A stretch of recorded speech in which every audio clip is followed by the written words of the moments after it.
E viajar na contramão da vontade de Deus é prejuízo. Isso serve para que eu e você venhamos sempre lembrar, toda vez onde Deus nos dá determinada ordem, e nós pegamos o caminho oposto, o caminho da desobediência, não tem a possibilidade de dar certo. Nenhuma possibilidade. É certeza de andar na contramão de Deus, de que mais cedo ou mais tarde, à frente, nós vamos nos deparar com tempestades da vida. Foi exatamente o que estava acontecendo aqui com Jonas. E se aconteceu com Jonas, também acontece com a gente. Se nós sabemos de fato qual é a vontade revelada de Deus com base na Escritura, e mesmo assim nós decidimos andar contrário àquilo que está claro, não tem como as coisas dar certo. Não tem como as coisas andarem bem. A tempestade que Deus havia enviado não era para destruir Jonas, mas era simplesmente para recolocar o seu servo na rota. E por vezes as dificuldades, as tribulações, as turbulências que nos sobrevêm, que muitas vezes é Deus pesando a mão sobre nós por conta de nossos erros, como foi o caso de Jonas, não é para nos destruir, mas é para que nós venhamos tomar aquele tapão, sabe? Rapaz, volta para o caminho correto. Quantas pessoas já aconselhei dizendo isso? Fulano, você está esperando o quê? Você está esperando a sua vida virar de ponta cabeça para você decidir fazer aquilo que é correto? Faça o que é correto já. E é interessante que Deus utilizou todas as formas possíveis para falar com Jonas, né? Primeiro, Deus fala com Jonas, no versículo 2, ele diz, dispõe-te, levanta-te, rapaz, e vai. O próprio Deus fala com Jonas. Depois nós vemos ele usando ímpios para falar com Jonas, no caso, o capitão, a tempestade, o sofrimento do grande peixe. Deus, ele usa todos os meios possíveis para falar com um homem de Deus, só que ele não percebe. E às vezes nós deixamos de perceber também. Às vezes Deus está gritando ao nosso ouvido, dizendo, olha, esse caminho aqui é errado. Você ouve a pregação no culto, você lê a Bíblia na sua casa, você vê o irmão falando, rapaz, não faz isso. Você vê às vezes um ímpio falando, isso aqui acho que não é certo.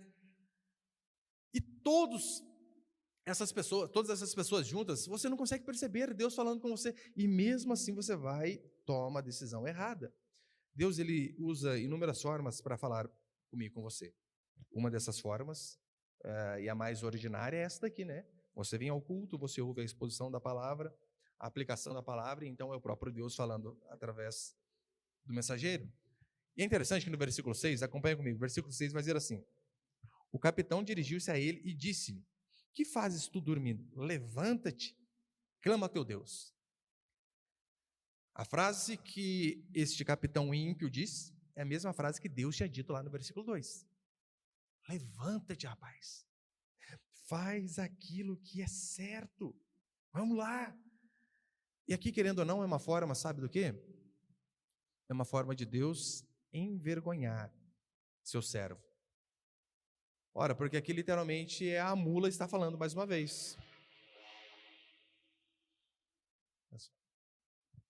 Lembra aquele episódio onde a mula fala? É aqui Deus está usando mais uma vez, só que a mula numa figura humana, um ímpio. O idólatra, literalmente para mostrar para Jonas o caminho. Com qual finalidade? Envergonhar o homem de Deus. E veja como muitas vezes Deus faz isso com a gente não percebe. Coisas que são vergonha para nós, somos cristãos. Eu não sei se você sabe, mas estamos tendo a Copa do Mundo lá no Catar, e país muçulmano, e é óbvio, nós acreditamos que eles estão errados em relação à crença deles. Só que veja, aqueles muçulmanos, eles 5 vezes ao dia, religiosamente, eles param tudo que eles estão fazendo para fazer oração. Todo dia, de manhã, pôr do sol, à tarde, à noite, 5 períodos lá. Eles param, você já deve ter visto, né? Eles param, eles viram para Meca, colocam aquele tapetinho no chão e fazem a oração deles. Religiosamente, toda vez. Você percebeu como eles são extremamente rigorosos e a seriedade que eles tratam as leis de Alá, do Deus deles? Eles são de fato muito rigorosos. E aquilo na verdade é uma vergonha para a gente, porque como pode? Esses homens que nós cremos que estão no caminho errado, fazendo tudo de forma rigorosa, meticulosa, e nós, os filhos de Deus, por vezes chegamos atrasados nos cultos, por vezes fazemos as coisas de forma relaxada. Orar 5 vezes ao dia, se der 5 vezes na semana, talvez é muito. Essas coisas são para nos envergonhar. E veja se não é verdade. Quantas pessoas, às vezes, e eu considero que é um erro gravíssimo faltar ao culto domingo. É um mandamento, congregar. Então, por motivos banais, se falta ao culto domingo, mas segunda-feira, às 6 horas da manhã, está de pé para trabalhar, ainda que seja ruim, mas está ali para trabalhar. Ali nós estamos mostrando que talvez a nossa dependência maior não é tanto de Deus que nos sustenta, mas é do trabalho ao qual vem o nosso sustento. Isso é um absurdo. E isso sem contar em atrasos rotineiros, falta de reverência.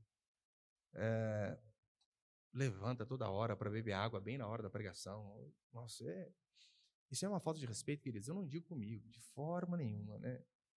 Não é questão de mim ou qualquer outra pessoa. É em relação a Deus. Você faz isso, você está numa reunião, por exemplo, lá com o seu chefe no trabalho. O seu chefe está falando. E então você simplesmente levanta e vai ao banheiro. Levanta e vai beber água. Levanta e volta. Levanta e vai para trás e volta sem fazer nada. Sem motivo algum.